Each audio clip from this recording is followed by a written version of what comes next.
तो ये मजहब के नाम पर जानबूझकर आपको निशाना बनाया जाता है? मजहब के करेंगे, बोलते हैं हिंदू हिंदू, क्या करेंगे, काफर बोलते हैं हमारे को। आपका कितना बड़ा परिवार है वहाँ पर? आपकी पैदाइश क्या वहीं की है और कितने अरसे से वहाँ पर? तो पैदाशी मेरी उधर की है, पाकिस्तान में तो पैदाशी हुई है जी, इधर चाचे है, माँ है, भाई है, सब कुछ मेरे इधर है। इधर मैं अकेली आई थी एक नानी के सहारे जी। वो नानी की सफा ठीक नहीं है, सफा ठीक नहीं।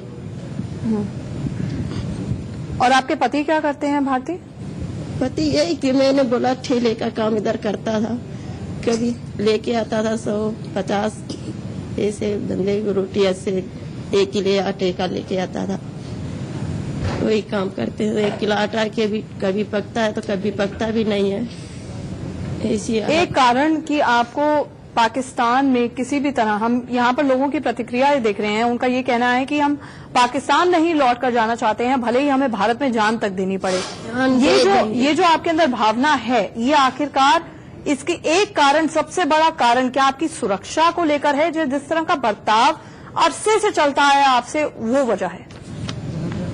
हम इधर ही रहेंगे, आपस नहीं जाऊंगी तो हमारी सरकार की मेहरबानी, मेरा बच्चा गोद में तुम ला दे तो ले लेंगे, सीने से लगा लेंगे, तो हम जाएंगे नहीं, इधर ही रहेंगे। आपने क्या भारतीय सरकार से इस बाबत कोई अर्जी, चिट्ठी, कोई एप्लीकेशन कुछ दिया है? यहाँ पर आपने संपर्क करने की कोशिश की है? नहीं, अभी तक तो नहीं किया है, मेरी कुछ भी फरियाद नहीं किया है। अच्छा, तो क्या आपसे, क्योंकि हम लगातार खबरों के हवाले से, खबरों के माध्यम से जब हम सभी के पास धीरे धीरे करके जाएंगे, लेकिन खबरें जो आ रही थी, जो हम अखबारों में भी पढ़ रहे थे कि वहां पर पाकिस्तानी अथॉरिटीज वीजा भी नहीं दे रही थी आप लोगों को खास तौर से आने के लिए, क्योंकि उनको ये डर था कि अगर आप एक बार भारत आए तो भारत में ही रह जाएंगे, वापस नहीं लौटेंगे। इसलिए भी आपको परेशान किया गया क्या? हाँ, क्या कह रहे हैं वहाँ पर? क्या ऐसे वीजा नहीं हमारे को देते हैं, वीजा नहीं देते, इसलिए मैं मेले के लिए जाएंगे, मेले में ऐसे करके हम वीजा लिया, ऐसे हम रहेंगे इधर। आपके और परिवार वाले भी यहाँ पर आना चाहते थे? बहुत कम कुछ ऐसे लोग जो, मेरे माता पिता इसने पासपोर्ट भी निकाल के रखे हैं, वीजा नहीं मिलती है, वीजा के करे इधर रह गई है।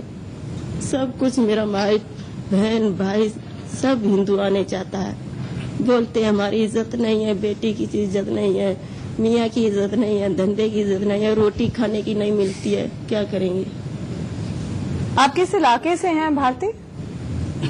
किस इलाके, कहाँ के रहने वाले हैं पाकिस्तान में? हम हैदराबाद या सिंध का, हैदराबाद सिंध के इलाके के हैं। जी, मैं आपके पास लौटूंगी भारती। तो आपने एक महिला का दर्द देखा जहां पर जिसको अपने 3 दिन के बच्चे को पाकिस्तान में ही छोड़कर भारत आना पड़ा, क्योंकि उसके पास चुनाव करना था उसे कि अपने 6 बच्चों की जिंदगी देखे या फिर उस एक बच्चे को जो कि 3 दिन का था, जिसे पाकिस्तान में ही छोड़कर उसे वहां पर आना पड़ा, क्योंकि उसके पास और कोई चारा नहीं था। हमारे साथ आपसे भी मैं जानना चाहूंगी, हम इन बच्चियों के पास भी आएंगे जिनको खास तौर से प्रताड़ना झेलनी पड़ती है।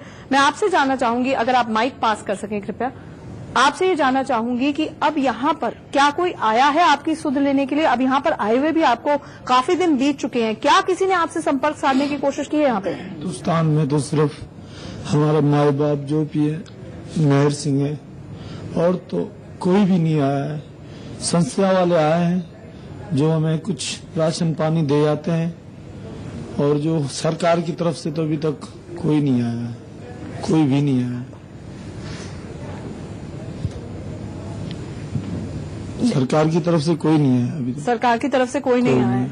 आप कुछ कहना चाहेंगे? कि ये आपका जिक्र कर रहे हैं, हम आपसे भी जानना चाहेंगे कि यहाँ पर ये इनकी भावना है, ये इनका भाव है, बस ये कहना है कि हम अब पाकिस्तान नहीं जाएंगे। अब ऐसे में ये कहीं ना कहीं दुविधा की वजह भी हो सकती है, क्योंकि इसमें काफी प्रैक्टिकलिटीज इन्वॉल्व हैं कि अजाइलम मिले, ये लोग कैसे रहेंगे यहाँ पर, इनका वीजा आज की तारीख में ही खत्म हो रहा है, और जैसे कि इनका कहना है अभी तक सरकार ने, किसी ने इनकी सुध नहीं ली है, कोई नहीं आया आपसे बातचीत करने के लिए।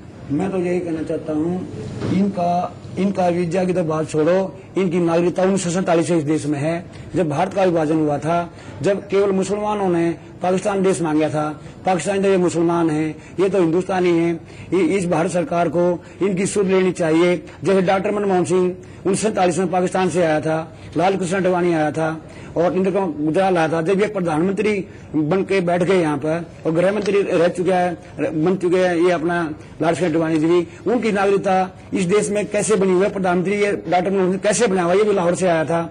जब उनका हक इस देश में है तो इनका हक कहाँ गया? इनका हक 1947 इस देश में बना हुआ है। इनकी नागरिकता बकाया है इस देश के ऊपर। इनकी नहीं, जितने भी नॉन मुस्लिम हैं पाकिस्तान में, बांग्लादेश में, 1947 से उनकी नागरिकता इस देश में बनी हुई है। मैं ये कहना हूँ बकाया है इस देश के ऊपर। और इस देश को जितने भी मेरे बहन भाई हैं वो नरक का जीवन। अगर इसे देखिए इसको अगर मजहब के नाम पर ना देखा जाए, थोड़े कुछ क्षणों के लिए अगर मजहब के नजरिए से ना देखा जाए, क्योंकि जिस तरह भारती भी बता रही थी कि पाकिस्तान में इन्हें प्रताड़ित ही इसलिए किया जाता था क्योंकि मजहब के नाम पर प्रताड़ित किया जाता था, क्योंकि हिंदू हैं।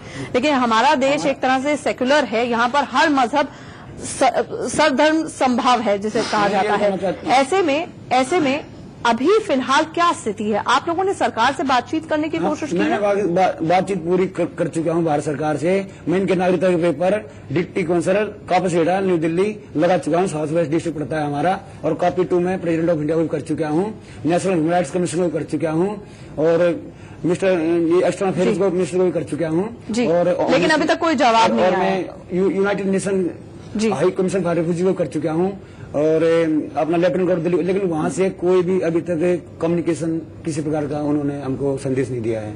कोई जवाब नहीं आया। मैं चाहूंगी आप माइक यहाँ पर पास कर दें प्लीज। आप तीनों से जानना चाहूंगी, आप तीनों की अभी तक शादी नहीं हुई है और खास तौर से वहां पर महिलाओं को लेकर, सुरक्षा को लेकर, क्योंकि ये तो आप ही लोग भी बता रहे हैं और हम भी जिस तरह से हमेशा से लगातार पढ़ते हैं कि आपकी सुरक्षा को लेकर बहुत बड़ी दिक्कत है कि वहां पर बच्चों को उठा ले जाते हैं। आप ही में से कोई बता रहा था कि बच्चियों को उठा ले जाते हैं। आप वहां पर जब चलती है तो ये सबसे बड़ा डर है, इसलिए पाकिस्तान नहीं जाना चाहती?